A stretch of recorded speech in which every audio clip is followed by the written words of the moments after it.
In Texas, you pay property taxes on your property, and we have 6.4 acres, just under 6.5 acres.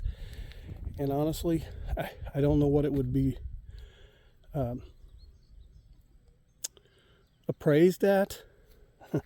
7 miles from here, an acre of land is $100,000.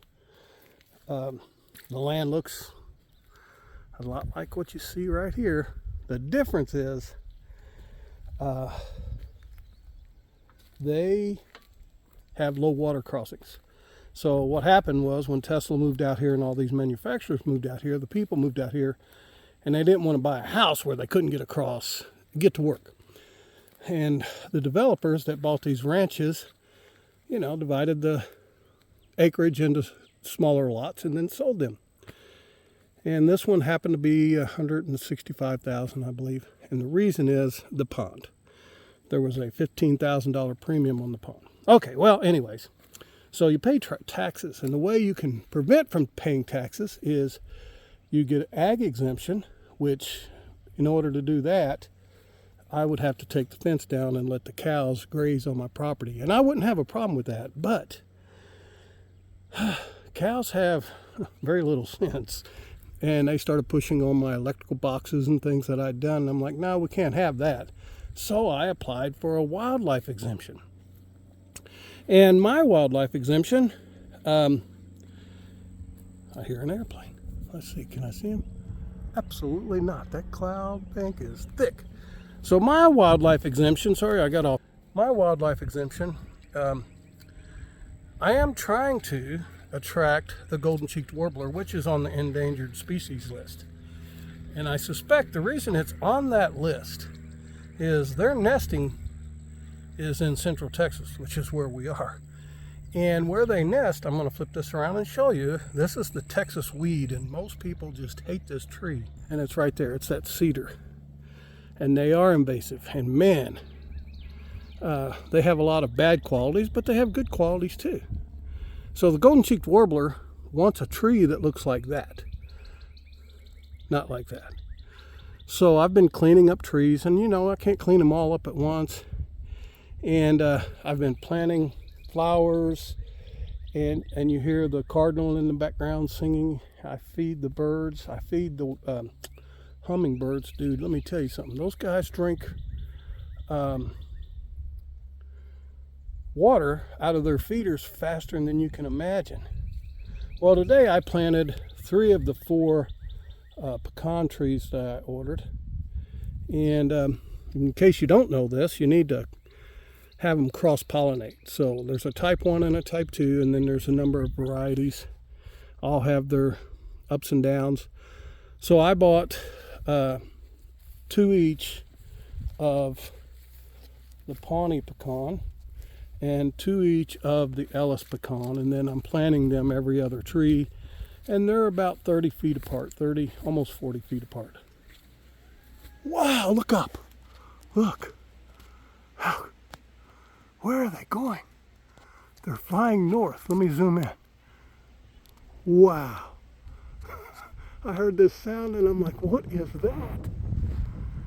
Have you ever noticed that one side of that formation is longer than the other side? You know why that is? I'm going to tell you right now. You ready? And if you hear what I'm telling you, comment. There's more birds on that side than the other side. Well, that was a blessing, just out here making this video. And, man. So anyways, back to what I was saying. I planted these pecan trees, and the irony of me planting these pecan trees is, I'm in the upper 60s, and it's going to take a few years for these things to grow and for these things to produce nuts. And I thought, I will probably never eat a pecan off of these pecan trees. However, my grandchildren and their children and their grandchildren and many other people to follow will probably enjoy the pecans off of these pecan trees. And sometimes you have to plan for the future. You may not see it, but you have to do it. You can wait. You can say, I'll get to it another day. Well, that other day may never come, because what in the world is that? I know you can't hear it, but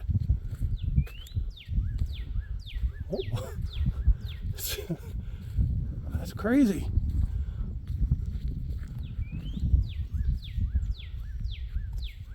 So I got off task again, but it sounded like something was walking through those trees over there. So as I was saying, you can wait. You can say, well, we'll get around to it. Well, you may never get around to it. You just don't know. So what I would encourage you is, if you've thought about planting wildflowers, plant them. Plant them now. And granted, the seeds are going to cost money.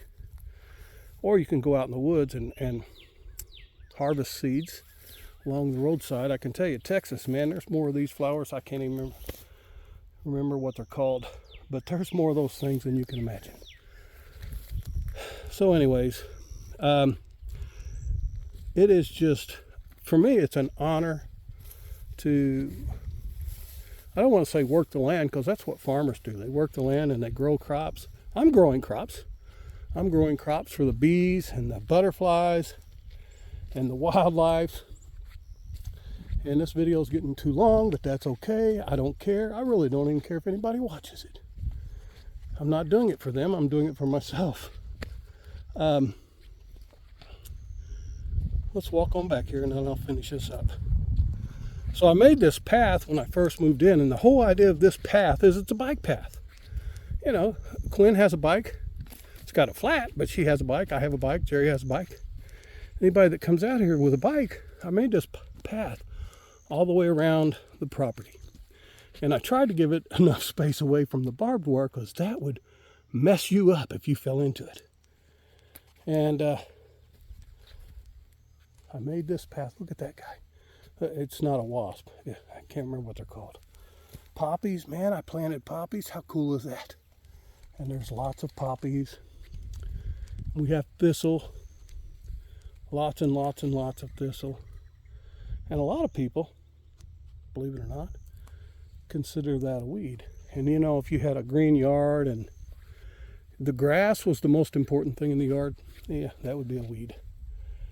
And then over here we have lots and lots and lots of plants. Right up here. Yes, stick with me. I know my voice is boring and you hear me panting. You know why? That's because I dug 3 holes. I let some fish go. I bought myself some 20 largemouth bass. And they finally arrived today, and I let them go a few minutes ago. And they were a little pricey, but you know, that pond used to have bass in it until they took all the water out of it and used the water to build the road. And I think this is a white poppy. There should be one up here. I'll show you in just a minute. Look at all those poppies. Lots and lots of poppies. Jerry and I tried to grow poppies. Yeah, we tried to go poppies too, but we tried to grow poppies in Virginia Beach and we were never successful. That is a bee balm. Man, it smells so good. Let's see. Yeah, it smells good. It's just got such a great smell. Here's a whole bunch of it. Look at that. I mean, let me zoom out. This whole thing is bee balm. And today on the other side of the pond, I was looking at the flowers and they were covered with bees. I don't know why the bees aren't over here, because there's plenty of flowers. And oh, here's the white poppy, but none of them are blooming.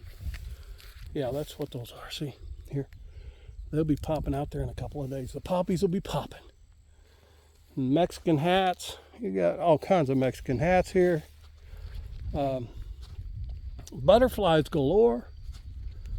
All right, so back to all the things I've been talking about. I'm just rambling on really about much of nothing. Property taxes. So I don't pay property taxes for reasons I don't need to explain, but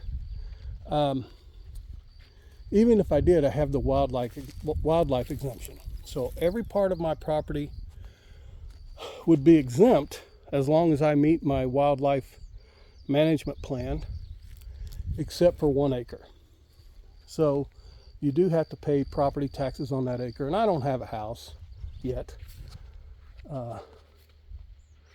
So the way to keep from doing that is either have ag exemption, and you can do that a number of different ways. You can have cows, you can have goats, sheep, honeybees.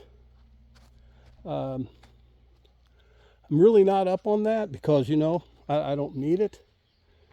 And then the other way is wildlife exemption. In the wildlife exemption, for example, I'm looking to attract the golden-cheeked warbler. And I do come out here in the back of the property, and the trees are cleaned up. Not as many as I would like, but they are cleaned up. And I have an app called Merlin. And if you like to know what birds are singing to you, download the app Merlin. It's free. Doesn't take much to use it. Man, it works so well. And it'll tell you what birds are singing, and as it identifies the birds, it puts them in a list. And every time it hears that bird, even if it's more than one bird, it'll tell you, hey, I'm hearing this bird and that bird. And just recently, the painted buntings, rainbow birds showed up. Haven't seen them, but I have captured them on my Merlin app. Here's my trail cam. I don't have a card in there right now. I'm been lazy. All right, well, I doubt seriously if anybody's going to listen to 12 minutes of, I've been told I have an accent. I don't believe that for a moment. If you think I have an accent, please comment and let me know. You're not going to hurt my feelings. People tell me I talk too slow, and I tell them, you know why that is? Because some people are so stupid they can't listen to a rapid pace of speech, and they lose track. Could you imagine if I talked like Ben Shapiro? My gosh. So, if you watched it, thanks for watching. And don't worry, I'm not planning on making any money with YouTube because that's just not my thing. Looking forward to seeing my 20 bass grow up. I'm looking forward to seeing the pecan trees show up, and that just scared the heck out of me. This right here, look. It's not going to do it. But it rattled like a rattlesnake. So I don't know if the camera jumped, but I jumped. I got oak trees planted. I have chestnuts. Man, could you imagine growing your own chestnuts and roasting them on an open fire at wintertime? Christmas time. Oh, look at these poppies. All right, that's enough of me rambling. Hope everybody has a blessed Sunday, blessed Saturday, and a blessed rest of your week. And if nothing else, just keep myself and the family in your prayers. Thanks for watching.